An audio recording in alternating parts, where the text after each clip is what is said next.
सभी का पुनः स्वागत है डिजिटल क्लासेज में। ये वीडियो आपका फिजिक्स का जो मोस्ट इम्पोर्टेंट है आपकी बोर्ड परीक्षा के लिए। इसका पहला क्वेश्चन है एक प्रत्यावर्ती धारा परिपथ में धारा I बराबर I not sine omega T minus pi by 2 प्रवाहित है। परिपथ के सिरों के बीच प्रत्यावर्ती विभव E बराबर E not sine omega T लगाया जाता है। परिपथ में बेस शक्ति होगी परिपथ में बेस शक्ति होगी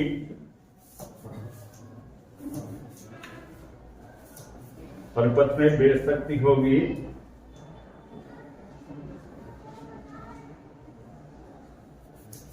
इसके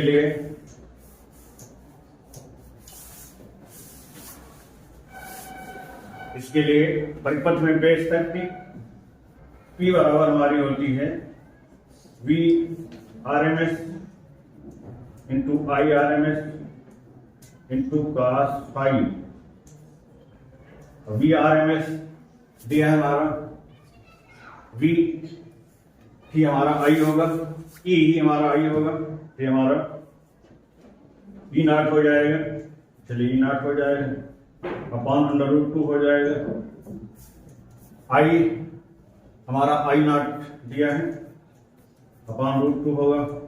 cos phi जो कलांतर है वो पाई बाई 2 का है, cos phi पाई बाई 2 के बराबर हो जाएगा। cos पाई बाई 2 जीरो के बराबर होता है, इसलिए जीरो से पूरे फंक्शन को मल्टीप्लाई करेंगे तो पूरा हमारा जीरो हो जाएगा। इस बार परिपथ में बेस शक्ति शून्य होगी, जिसमें दिया विकल्प पहला है E naught I naught upon root 2, दूसरा है P बराबर E naught I naught upon 2, तीसरा है P बराबर E naught I naught root 2, चौथा है P बराबर शून्य। तो आपका चौथा विकल्प सही होगा, तो चौथा विकल्प का सही आंसर है। चलिए अगले क्वेश्चन की ओर बढ़ते हैं। अगला क्वेश्चन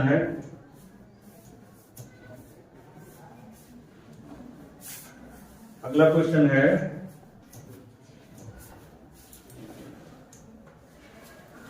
0 डिग्री सेंटीग्रेड ताप पर शुद्ध चालक होता है।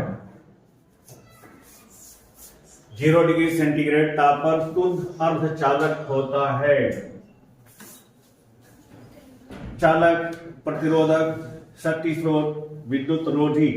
तो देखिए 0 डिग्री सेंटीग्रेड पर शुद्ध अर्धचालक होता है। देखिए चालक जो होता है उसमें उस चालक में नीचे होता है संयोजी बंध, बीच में होता है वर्जित बंध, उसके ऊपर होता है चालन बंध। 0 डिग्री सेंटीग्रेड पर जो वर्जित बंध है उसका आकार छोटा नहीं हो पाता है, इसलिए संयोजी बैंड के उपस्थित इलेक्ट्रॉन चालन बैंड में नहीं पहुंचते हैं, इसलिए वो अर्धचालक के रूप में कार्य करता है, इसलिए वो कुचालक के रूप में कार्य करता है। इस कार्य है विद्युत रोधी होगा। पहला दिया हुआ है चालक, दूसरा है प्रतिरोधक, तीसरा है शक्ति स्रोत, चौथा है विद्युत रोधी। तो इसका चौथा विकल्प सही होगा, विद्युत रोधी होगा 0 डिग्री सेंटीग्रेड ताप पर। अगला क्वेश्चन है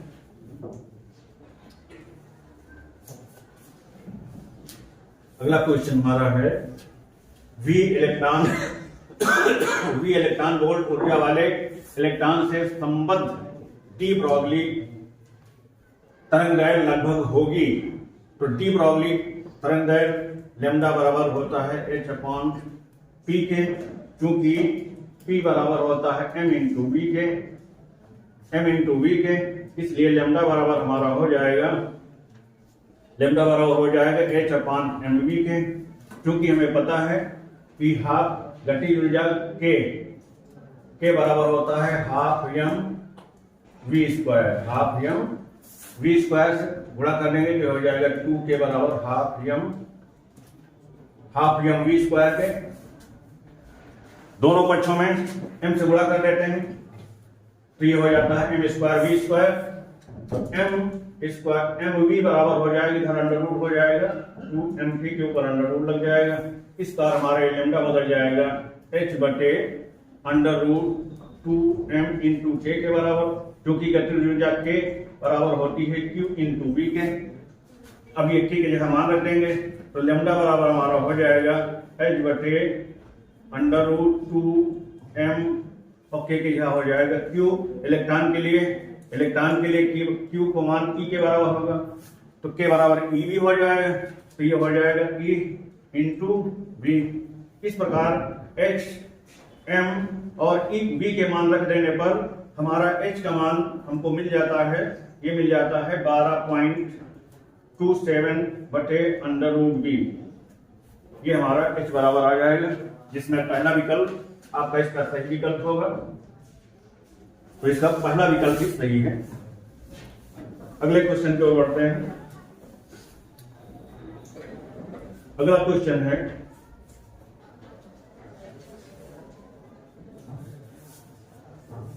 परमाणु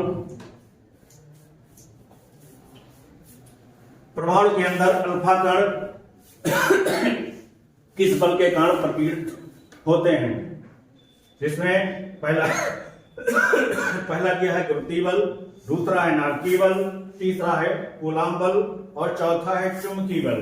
तो इसका तीसरा विकल्प सही होगा, कूलाम बल के कारण हमारे अल्फा कण जो है वो प्रकीर्णित होते हैं, क्योंकि रदरफोर्ड ने इसकी व्याख्या किया था। अगला क्वेश्चन इसका है विद्युत चुंबकीय विकिरण स्पेक्ट्रम में औरक्त विकिरण का आवृत्ति प्रास है। पहला दिया है 3×10⁻14 से 3×10⁻16, दूसरा दिया है 3×10⁻14 से 3×10⁻16, तो दोनों समान दिए हैं। तीसरा है 3×10⁻16 और इसके ऊपर चौथा है ऊपर में से कोई नहीं, तो गड़बड़ है।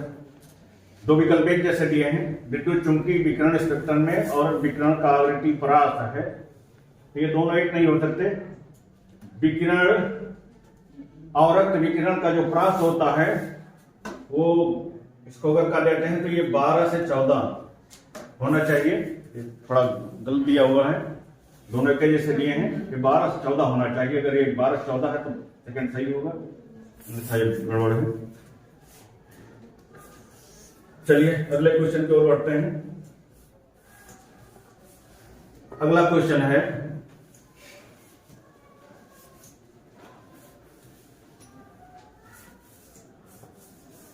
एक किरण पुंज वायु से जल में प्रवेश करता है। एक किरण पुंज वायु से जल में प्रवेश करता है, निम्नलिखित में से कौन सा अपरिवर्तित रहेगा, जिसका पहला है वेग, दूसरा दिया है आयाम, तीसरा है तरंगदैर्घ्य और चौथा है आवृत्ति। तो इसमें आवृत्ति सही होगा। जब माध्यम में कोई प्रकाश किरण वायु से जल में जाएगी तो आवृत्ति नहीं बदलेगी और सारे फंक्शन हमारे बदल जाते हैं। इस प्रकार इसका चौथा विकल्प सही आंसर होगा। अगला क्वेश्चन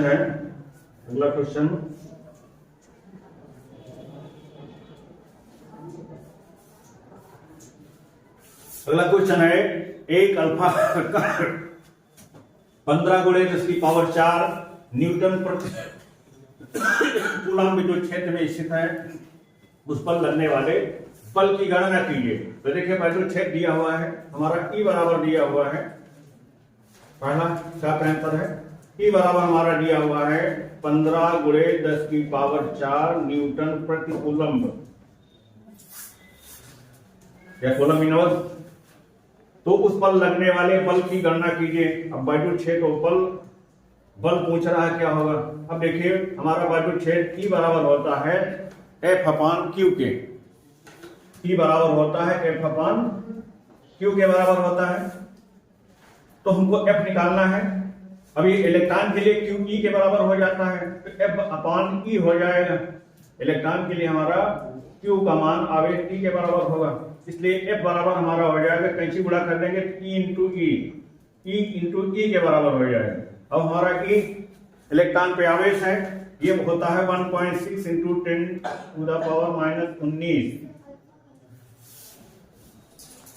अल्फा कण है। तो ये अल्फा कण ये हमारा ये अल्फा कण है, तो अल्फा कण में एक Q हमारा आवेश जो होगा वो इलेक्ट्रॉन का 2 गुना होता है।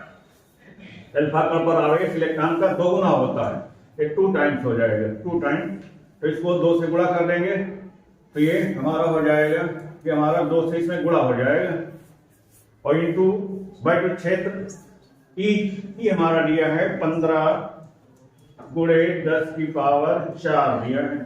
अब इसका गुणा कर देंगे तो हो जाएगा 3.2 गुणे 15 गुणे 10 की पावर +4 और -19, तो +4 घट जाएंगे -19 से, तो बचेगी -15 पावर से, 10 की पावर -15 हो जाएगा।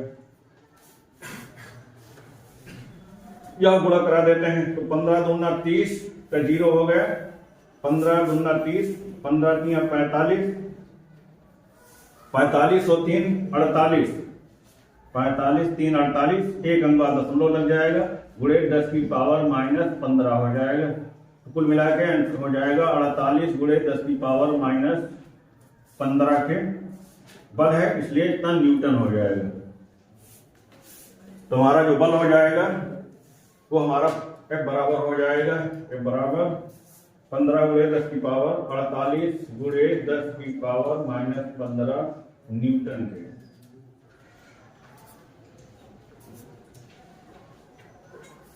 इतना बल कार्य करेगा। चलिए अगले क्वेश्चन की ओर चलते हैं। अगला क्वेश्चन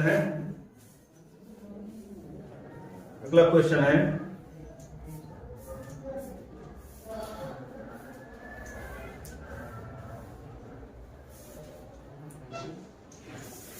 विद्युत फ्लक्स का क्या आशय है, इसका मात्रक लिखिए।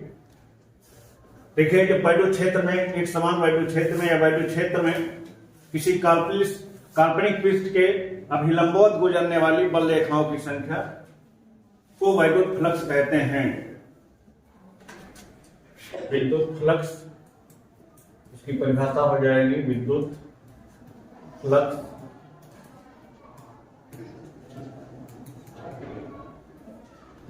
किसी वैद्युत क्षेत्र में, किसी वैद्युत क्षेत्र में काल्पनिक पृष्ठ, किसी वैद्युत क्षेत्र में काल्पनिक पृष्ठ के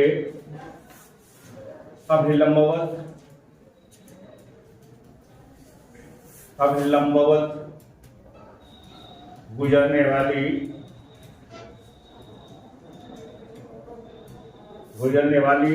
वैद्युत बल रेखाओं की संख्या, वैद्युत बल रेखाओं की संख्या की माप वैद्युत फ्लक्स कहलाती है। वैद्युत फ्लक्स कहलाती है।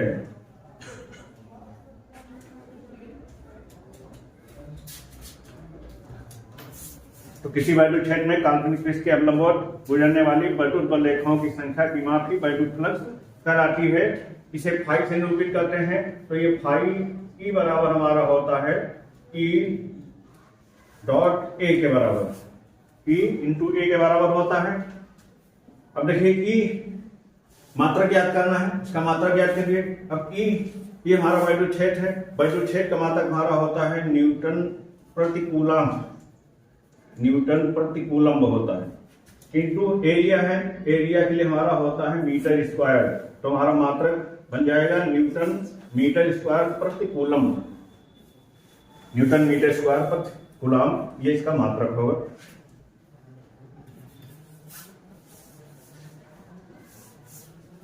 बहुत समझ में आया होगा। अगले क्वेश्चन को बढ़ते हैं। अगला क्वेश्चन है ओमी एवं अनोमी प्रतिरोधों के लिए वोल्टता V तथा धारा I के बीच ग्राफ खींचिए। देखिए ओमी परिपथ वे होते हैं जो ओम के नियम का पालन करते हैं। इसमें V और I में खींचा गया ग्राफ एक सरल रेखा प्राप्त होती है। अनओमी परिपथ वो होते हैं जो ओम के नियम का पालन नहीं खींच करते। इसमें V और I में खींचा गया ग्राफ एक वक्राकार रेखा प्राप्त होती है। जैसे टार्च का बल्ब के तंत्र का जो परिपथ होता है या डायवाल का जो परिपथ होता है, ये अनोमी परिपथ हमारे होते हैं। अब इसके बीच हमको ग्राफ दर्शाना है, तो हमें पता होता है किसी परिपथ को कि में जो धारा प्रवाही धारा होती है वो वोल्टेज के समानुपाती होती है। अगर इस प्रोपोर्शन को बराबर में बदल देते हैं तो हमारा I बराबर RV हो जाता है।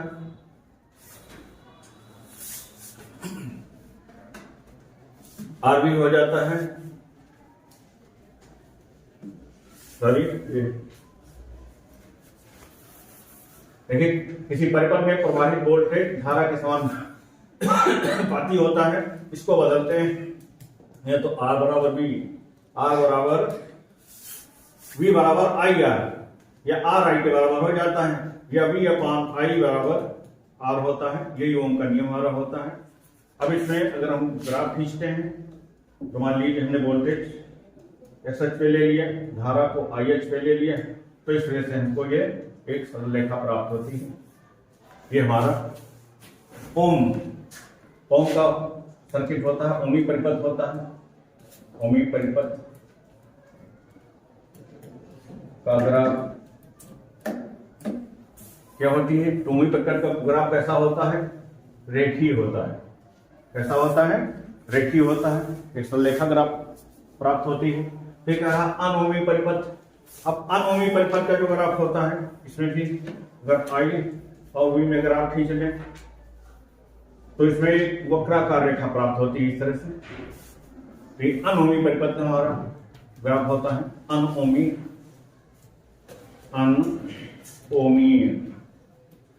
इसमें अरेखीय ग्राफ प्राप्त होता है, रेखीय नहीं होता, अरेखीय ग्राफ प्राप्त होता है हमको अनोमी परिपथ में। तो इस तरह से हमारे V और I के बीच ओमी और अनोमी परिपथ के ग्राफ होते हैं। अगले क्वेश्चन की ओर बढ़ते हैं। अगला क्वेश्चन हमारा है, अगला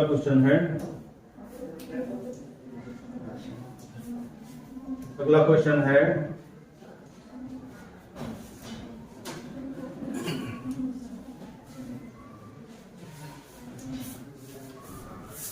डी ब्रॉगली तरंगदैर्घ्य को गतिज ऊर्जा के पदों में व्यक्त कीजिए। तो देखिए इसका आंसर होगा डी ब्रॉगली तरंगदैर्घ्य। तो डी ब्रॉगली तरंगदैर्घ्य हमारी जो होती है, तो उसके लिए तरंगदैर्घ्य लैम्डा बराबर हमारा होता है H अपान P के बराबर होता है, क्योंकि P बराबर mv होता है। P बराबर देखो क्या होगा, देखिए अब अगला क्वेश्चन है डी ब्रॉगली तरंगदैर्घ्य को गतिज ऊर्जा के पदों में लिखिए। तो डी ब्रॉगली तरंगदैर्घ्य जो लैम्डा बराबर होता है H अपान P के, क्योंकि P संवेग होता है, तो संवेग P बराबर हमारा होता है द्रव्यमान गुणे वेग के। अब इसको गतिज ऊर्जा में बदलने के लिए, क्योंकि हमको गतिज ऊर्जा फंक्शन प्राप्त होता है, गतिज ऊर्जा के बराबर हमारा होता है हाफ mv स्क्वायर के। तो ये हमारा बन जाएगा h बटे mv के। तो 2 से गुणा कर देंगे तो 2k बराबर हो जाएगा m इंटू वी स्क्वायर के। दोनों में पावर समान है, तो पावर समान करने के लिए इसको हम दोनों पक्षों में m से गुणा कर देते हैं। तो यहाँ पर ये m स्क्वायर हो जाएगा और यहाँ पर m का गुणा हो जाएगा, दोनों पक्ष समान हो जाएंगे। तो mv बराबर हमारा बचेगा, और दोनों पक्षों को वर्गमूल ले लेंगे तो इधर हमारा स्क्वायर हट जाएगा और इधर हमारा अंडर रूट लग जाएगा, तो हो जाएगा 2m इंटू k। इस तरह से mv का मान हम रख देते हैं। तो लैम्डा डी ब्रॉगली तरंगदैर्घ्य लैम्डा बराबर हमारा हो जाता है h बटे अंडर रूट 2mk। ये हमारी डी ब्रॉगली तरंगदैर्घ्य लैम्डा गतिज ऊर्जा के पदों में सूत्र होगा।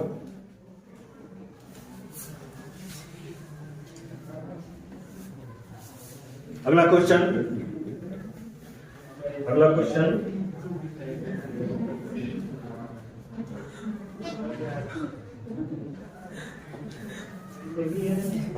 है एक उत्तल लेंस के प्रत्येक वक्र पृष्ठ तल की त्रिज्या फिगर दिया हुआ है। इसकी त्रिज्या दी हुई है 20 सेंटीमीटर है तथा लेंस के माध्यम का अपवर्तनांक दिया है 1.5 है। यदि लेंस को निम्नलिखित चित्र में AB के अनुदिश काट दिया जाए, हमारा फिगर बना हुआ है, AB के अनुदिश काट दिया जाए तो प्रत्येक नए लेंस की फोकस दूरी क्या होगी? फोकस दूरी ज्ञात करना है। देखिए, जो हमारा उत्तल लेंस होता है, उस उत्तल लेंस में एक त्रिज्या हमारी इधर होती है तो R1 कहते हैं, दूसरी हमारी R2 होती है, ये त्रिज्या हमारी पॉजिटिव होती है और इधर वाली त्रिज्या हमारी निगेटिव होती है, क्योंकि समस्त दूरियां हमारी यहां से मापी जाती हैं। जब इसको हम इसके अनुदिश काट देंगे तो काटने पर देखिए एक तो उत्तल होगा एक तल और एक तल समतल बन जाता है। इसी तरह से दूसरी तरफ वाला भी एक तल समतल हो जाएगा, दूसरा उत्तल हो जाएगा। तो इस तरह से अगर हम बात करें, इस एक तल की बात करें, सपोज किए इधर की हम बात कर रहे हैं तो एक तल, अब हमारा जो होगा एक तल समतल हो जाएगा, एक तल उत्तल हो जाएगा।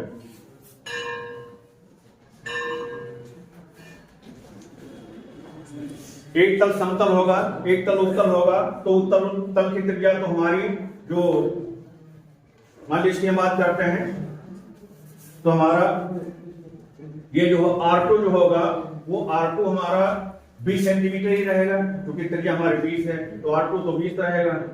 और जो R1 होगा वो हमारा ये बस समतल हो जाएगा, तो समतल की वक्र त्रिज्या अनंत हो जाएगी। अब हम सूत्र में मान रख देंगे तो हमारा सूत्र लेंस के लिए होता है 1/f बराबर n-1 1/R1 माइनस 1/R2 के बराबर होगा। तो 1/f बराबर अपवर्तनांक हमारा दिया है 1.5 माइनस 1/R1, तो 1/R1 ये हमारा अनंत है। 1/R2 R2 हमारा ये -20 हो जाएगा। इस तरह से 1/f बराबर 1.57 घटेगा तो ये आ जाएगा 0.5 गुणे 1/अनंत, ये 0 हो जाएगा, ये माइनस माइनस प्लस हो जाएगा तो 1/20 हो जाएगा। तो 1/f बराबर क्या लिख देते हैं, हमारा ये हो जाएगा 1/f बराबर 0.5 गुणे 1/20 हो जाएगा, 1/20 होगा। इस दशमलव को हटाएंगे, यहाँ 0 बढ़ जाएगा, 5 कन्ना 5, 5 चौक 20, इसका 1/f बराबर हो जाएगा 1/40 के। इसलिए दोनों दर्जा को पलट देंगे, इसलिए f बराबर हमारा हो जाएगा 40 सेंटीमीटर के। इस तरह से जब AB के अनुदिश हम काट देंगे तो हमारी जो फोकस दूरी हो जाएगी वो 40 सेंटीमीटर हो जाएगी। ये फोकस दूरी पूछ रहा है तो फोकस दूरी 40 सेंटीमीटर हो जाएगी। चलिए अगले क्वेश्चन की ओर बढ़ते हैं। अगला क्वेश्चन हमारा है, अगला क्वेश्चन